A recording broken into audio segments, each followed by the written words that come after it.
be speaking here with Sara Archer, CEO of Ridehub in Squamish. Thank you so much for being here. We're taking this online today because of some new protocols that have been put in place. We've got a 2-week kind of lockdown here in certain areas of BC, of which Squamish is one of. So interesting times for us, but I appreciate you being online today. Do you want to tell me a little bit about what is happening with the company right now, especially during this kind of 2-week interim period? Yes, well, it's interesting. It also falls, within our shoulder season. So we were expecting to see a little bit of a lull in the business. We were renting bikes up until last weekend, quite consistently. But now the main focus is on the cafe side and some new options for them because now we're takeout only for the next few weeks. And in doing so, we want to kind of help cut down on waste. So we've created some more sustainable options for takeaway. We're encouraging people to bring their own vessels in where they can prepare their drinks and pour it into their vessel, sort of non-contact. Yeah. We're encouraging people to go topless, so to not take a lid for their coffee. However, all of our lids are compostable. We are asking people to maybe try that out. And also we're offering people to take away our mugs that we have at the cafe. They can take them home, and when they bring them back, they can just put them in our dirty dishes vessel, and we'll sanitize and clean them through our industrial machines. So first and foremost, we know that Squamish is a premier destination for trail biking, mountain biking, all the biking in the sea to sky, and truly probably in BC. So how did you first get started in this industry? Actually, I started a guiding company back in Ontario. Okay. Where I used to live, and I partnered with Horseshoe Resort. And we offered, at the time, fat biking was just emerging and people were really curious about it. So we created a program there and started offering tours, and we developed a name for ourselves and would host ride clinics throughout the season. And we loved it and everything was going great. But we started coming out to British Columbia, and we would spend, a few weeks every summer out here. And honestly, just like everyone else, the mountains were calling and we had to come. So when we moved out here, we slowly, it was new terrain, not only for our bikes, but just in managing, working with the BC parks and working with Crown Land. And we had to put in a lot more legwork. So we sort of put the brakes on and stopped, scaled back, and thought, how can we start this business here, but make sure we are doing things by the book? Yeah. So, of course, there was a 10-year process, park permits, insurance, a lot of things on the operations side that had to be queued up to make sure that we were set up for success. So starting Ridehub here was very slow. We started just offering free clinics in the beginning and just integrating within the community, supporting SORCA as best we could. We would host socials. And slowly, as we received our what we needed on the back end to operate, we started expanding more with our offerings. Originally, it was coaching and guiding. And then we sort of started with our bike rentals. We had a mobile trailer that we would set up at Diamond Head and just bit off little bits at a time, this up. And then most recently with our new storefront. So yes, that's an exciting new venture. So you speak about how your services have kind of expanded over the years. What are some of the sort of experiences and services that you offer, and also what are the most popular that you see sort of? Yes, absolutely. So Ridehub offers guiding and coaching, accommodation. Yeah. We have shuttle services, bike rentals. We have our cafe and our retail side. Basically, it's your mountain bike experience. Everything you need end to end, we can provide. I would say that our most popular offering would be our bike rentals. Yeah. We have, we work with Norco, and we carry a high-end line of Norco site carbon models, and you know, the brand is hugely popular, and it's definitely the bike to take out in Squamish. So you're obviously very experienced in the Squamish Trail Network. What are your favorite trails, and why is that your favorite trail? I live in the Highlands, so my favorite lap is to hit up Alice Lake, and it would have to be Rupert, hands down.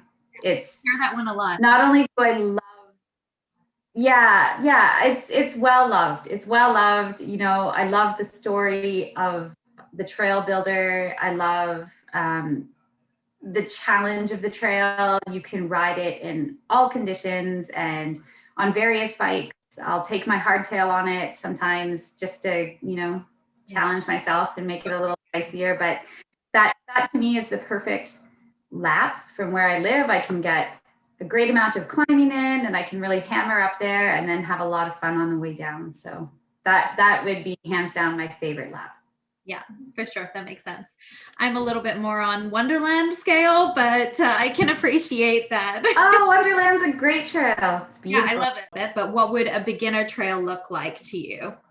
Well, beginners, from what I've learned, come in all different sort of skill levels. There's people who are beginners, but, you know, are active athletes, and it's just so easy for them to sort of learn the skills when you teach them.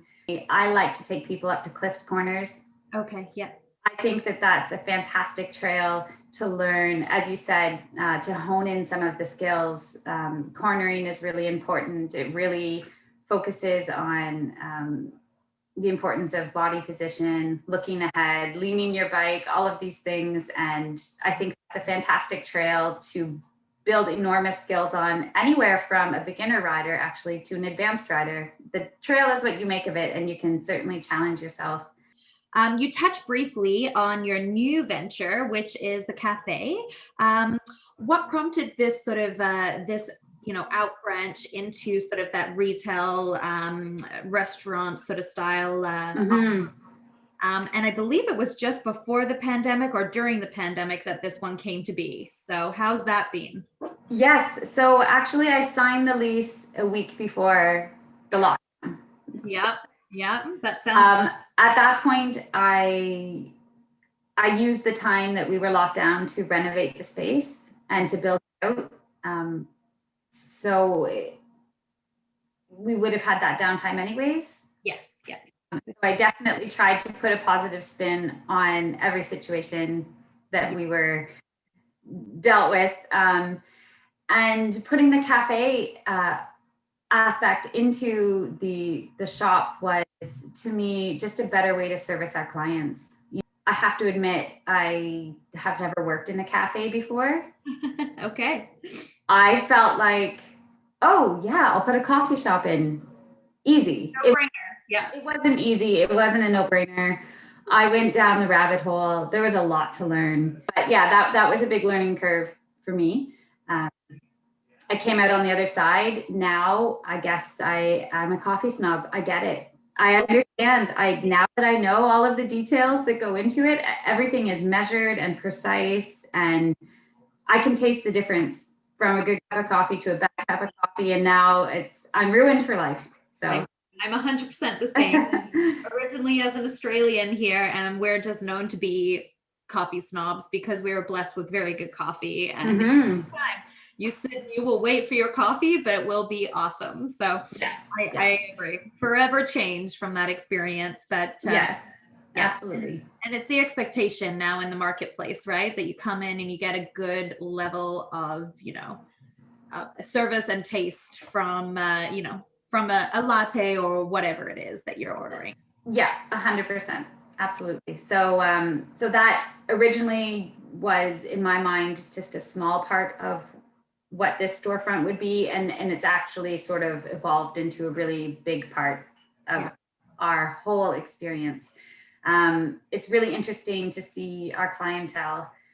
You know, we have just the regulars who are coming through for the coffee, and then you have people who show up to rent a bike and didn't really know the coffee shop was there, and then it's just such a welcome surprise for them. And you know, generally the reaction I get from people when they walk into the cafe is like, wow, this is really cool, this is really neat. And it's a very organic experience for our customers. I feel like the retail side isn't pushy. It's everything is just kind of there to support our customers, like giving a one-stop shop kind of. Yeah, exactly. Holding the essentials that they need. And even, you know, being situated within the hotel, a lot of the customers that we saw over the summer were hotel guests who were sitting there, and they're like, oh, you know, can you just do a quick break bleed this morning before I hit the trails again? And, you know, they would grab their coffee and their breakfast sandwich, and it's just a wonderful offering to be able to accommodate. Especially if that area as well. You speak about the hotel. So we're talking about the Sea to Sky Hotel, just to give some sort of background there. So Ridehub Cafe is located in Garibaldi Village, which is just down from the Highlands. Obviously, that's like the perfect place to be located for someone who's, you know, based around, you know, trail riding, because the Highlands, the States, all of these places are like direct access to all of our best trails. So it's a really, really good niche for you guys. And I'm glad to hear that the community uptake has been so good. Yes, it's been wonderful. Everybody who walks through the door, I'm just want to give them a big hug. I'm so grateful. I'm so grateful for the support, and working with the hotel, they've been fantastic.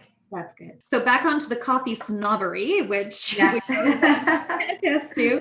I'm a 2-cup-a-day kind of gal, and I have to be caffeinated to get anything done in my life. In fact, I have my coffee right next to me right now. What beans are you using at the cafe? Yes, we use agro roasters. Oh, tell me a little bit about them.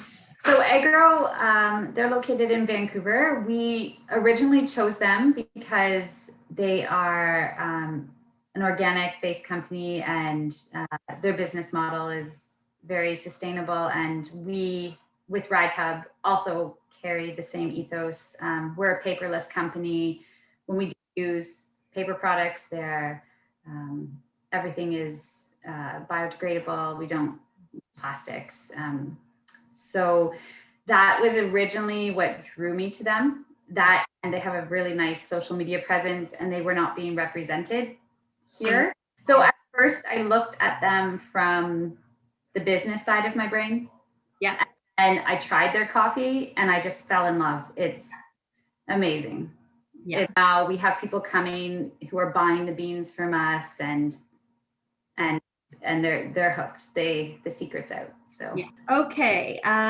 So obviously I'm a realtor, so I'm always sort of interested in what sort of drives people from various areas to Squamish. So obviously the riding was kind of what enticed you initially. Yes, absolutely. It was the mountain biking.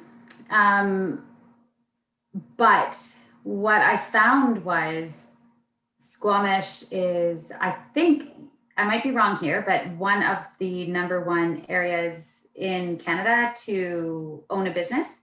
Yeah, yeah. Right. So communities in British Columbia, for sure. Right, yeah. So I think the opportunity here is fantastic. I think that people sometimes might look at Squamish and say, well, this is great. Of course I want to live here. It's paradise, but where will I work? Yes. And when they think maybe a bit more on the entrepreneurial side, I think a lot of doors will open. Most of my friends own their own businesses here, and I think it's fantastic. And that's what makes Squamish so beautiful and so unique, is all of these local businesses. Absolutely. And the community is really it's such an essential part of this of the brand of Squamish, is that people do get behind local businesses and really try to make sure that they thrive, especially in times like right now, right? We're in the middle of a global pandemic. So this is a time when, you know, the community comes up and really shows what we're made of as a team of Squamish. Absolutely. Yeah, it's the community here is one of the best. I'm so grateful for all our friends and neighbors and other business owners. Everyone here just seems to be on the same page, and it's gives you faith in humanity. And you know, in a typical summer on the mountain bike side of things, I just have to say, I was really blown away when I went to my first SORCA social ride. Yes. That was incredible. So a little bit about that is just the fact that SORCA is supported by all of these local businesses. Yes. And that's really where you can see the community coming together, not only to support our trail network, but again, to support these businesses. And on a Wednesday night, when you see 300 people come out for a bike ride and to have beers and celebrate after, it's pretty awesome. Okay, so to those people that I kind of, you know, in the back of their mind, they've been thinking about Squamish forever. The pandemic has actually opened up a few doors for some people that they're able to relocate because they're working from home more so, and not having to do too much commuting. What would your words of wisdom or advice be for someone that's looking at Squamish as a potential locale for their families? Squamish, move here if nature is your priority, if you want to feel connected. Mm-hmm. And having that access is, there's nowhere like it in the world. I don't think that a day goes by where you won't feel grateful to be here. And Squamish will support you in what you want to do. If you bring something to the table here, Squamish will get behind you. Absolutely. I really enjoy that that sort of twist. I hear often from people when they give their advice, it's you know, we are developing, we're growing, so you've got to be kind of okay with that as well. You know, it's a bit of a trade-off, you know, but it's very this community is really the shining asset, and the nature that goes with that as well. So that's really yes, cool. And also as a mom of two, I'd like to say that raising a family here is quite a gift. I'm at a loss for words. It almost reminds me of when I grew up. The kids would just run down the street and run to their neighbor's house and go play in the forest and build bike jumps. And I think that it's one of the best places to raise kids. Yeah. Okay, so last question I have for you today is, right now, obviously, we're trying to limit too much interaction. You have your cafe. Is that where it's best for people to come and book experiences, or is that very much encouraged online? Renting bikes, is that in the cafe or online, or is it a bit of both? Well, actually, everything is available to be booked online. We welcome customers coming into the cafe, obviously. But all of our guiding, coaching, and bike rentals, everything is done through our website. And we're working on actually putting our bike service booking through our website as well, so that we can have a contactless pickup and drop off. Yeah. Okay, Sara, I really appreciate your time today. Thank you so much. You know, quick shout out to your business, Ridehub. It is locally owned and operated, located in Garibaldi Village is the cafe. You can find everything on your website, which is it ridehub.com? Ridehub.ca. .ca. Okay, yes. So yeah, highly recommend them. And the coffee is stellar. So thank you. Yes, thank you. Today. Thank you so much. Thanks, Katie.